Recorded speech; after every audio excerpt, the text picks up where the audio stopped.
या पृथ्वीवर सगळ्यात भारी आणि सगळ्यात ॲडव्हान्स टेक्नॉलॉजी कोणती आहे माहिती आहे का? ती टेक्नॉलॉजी म्हणजे तुमचा स्मार्टफोन नाही, AI पण नाही. ती टेक्नॉलॉजी आहे आपलं शरीर.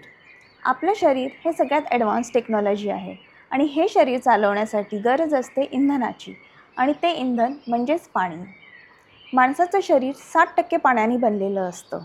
आपलं ब्रेन म्हणजेच आपला मेंदू आणि आपल्या हृदयामध्ये 75% पाणी असतं आणि आपल्या फुफ्फुसामध्ये 83% पाणी असतं.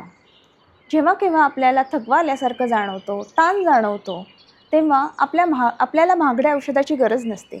तेव्हा आपल्याला गरज असते 1 ग्लास पाण्याची. Welcome to Tech Test Hub. माझं नाव आहे अंकिता आणि मी आहे फूड टेक्नॉलॉजिस्ट.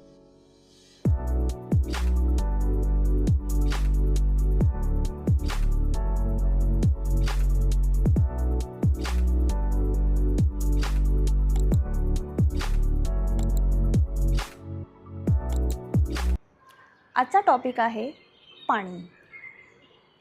पहिलं म्हणजे ब्रेन पॉवर म्हणजेच मेंदूची कार्यक्षमता. जेव्हा शरीरातलं 1 ते 3% पाणी कमी होतं तेव्हा आपल्याला थकवा आल्यासारखं जाणवतं. तेव्हाच गरज असते आपल्याला 1 ग्लास पाण्याची. दुसरं म्हणजे स्नायू.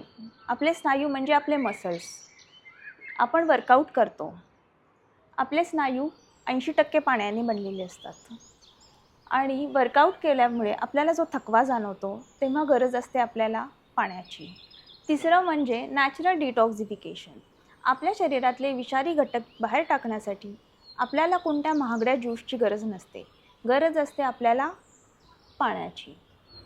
तर जेव्हा हे विषारी घटक शरीरातून बाहेर पडतात तेव्हा आपली स्किनही चमकदार होते. पण प्रश्न येतो, हे पाणी प्यायचं किती? कारण पाणी योग्य प्रमाणात पिणं खूप गरजेचं असतं.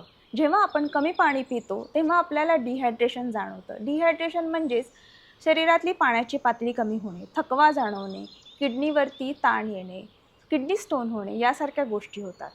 पण या उलट जेव्हा आपण जास्त पाणी पितो तेव्हा आपल्या किडनीवरती जास्त ताण येतो, किडनीला जास्त काम करावं लागतं, मळमळ आल्यासारखं होतं, पोटदुखी होते. त्यामुळे योग्य प्रमाणात पाणी पिणं हे खूप गरजेचं असतं.